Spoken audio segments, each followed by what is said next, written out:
Bonjour madame. Bonjour. Bamako Art Gallery au service de la femme malienne en particulier à l'occasion de la journée du 8 mars dernier. Pourquoi une telle initiative? Déjà, j'ai essayé de faire passer un message parce que je pense qu'il y a beaucoup de gens qui se trompent sur le 8 mars en tant que tel. Parce que pour moi, le 8 mars, ce n'est pas une fête, ce n'est pas une célébration. C'est une dénonciation en fait. C'est un combat, une lutte pour les droits, pour les droits des femmes.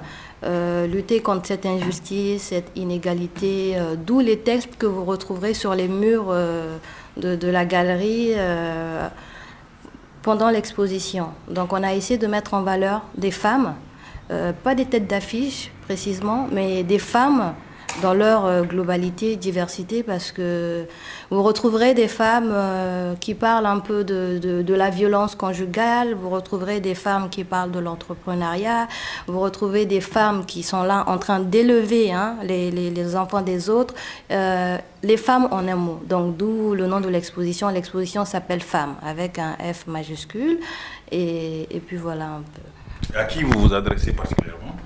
Je m'adresse à tout le monde. À tout le monde, parce que c'est un combat commun. Je m'adresse à tout le monde. Si les messages, les messages qu'on vient de voir là, dans l'exposition, là, ils s'adressent à qui concrètement? Je pense qu'elle s'adresse à tout le monde aussi.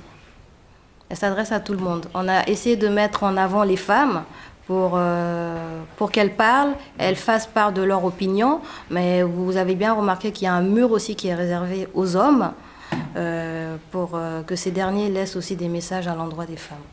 Mais si votre lutte, telle que vous venez de le dire, si ça doit porter des fruits, comment est-ce qu'on le saura? Comment est-ce que ça doit se faire sentir?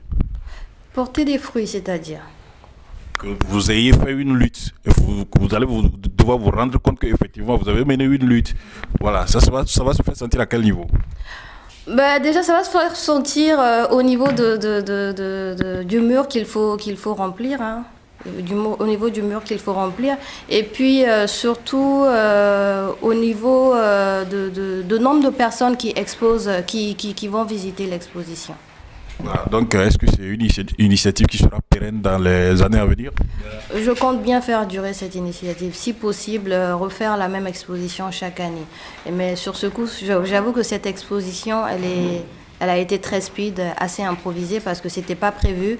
À la dernière minute, j'ai reçu un artiste dans mon bureau, Abdou Wologem, qui est en train de dessiner sur des crayons et puis avec de l'encre. Donc je lui voyais faire sortir des silhouettes de femmes en action, etc. Donc j'ai sauté sur l'occasion pour mettre en place cette exposition. Donc c'est une exposition qui a été mise en place en moins de 24 heures. Merci.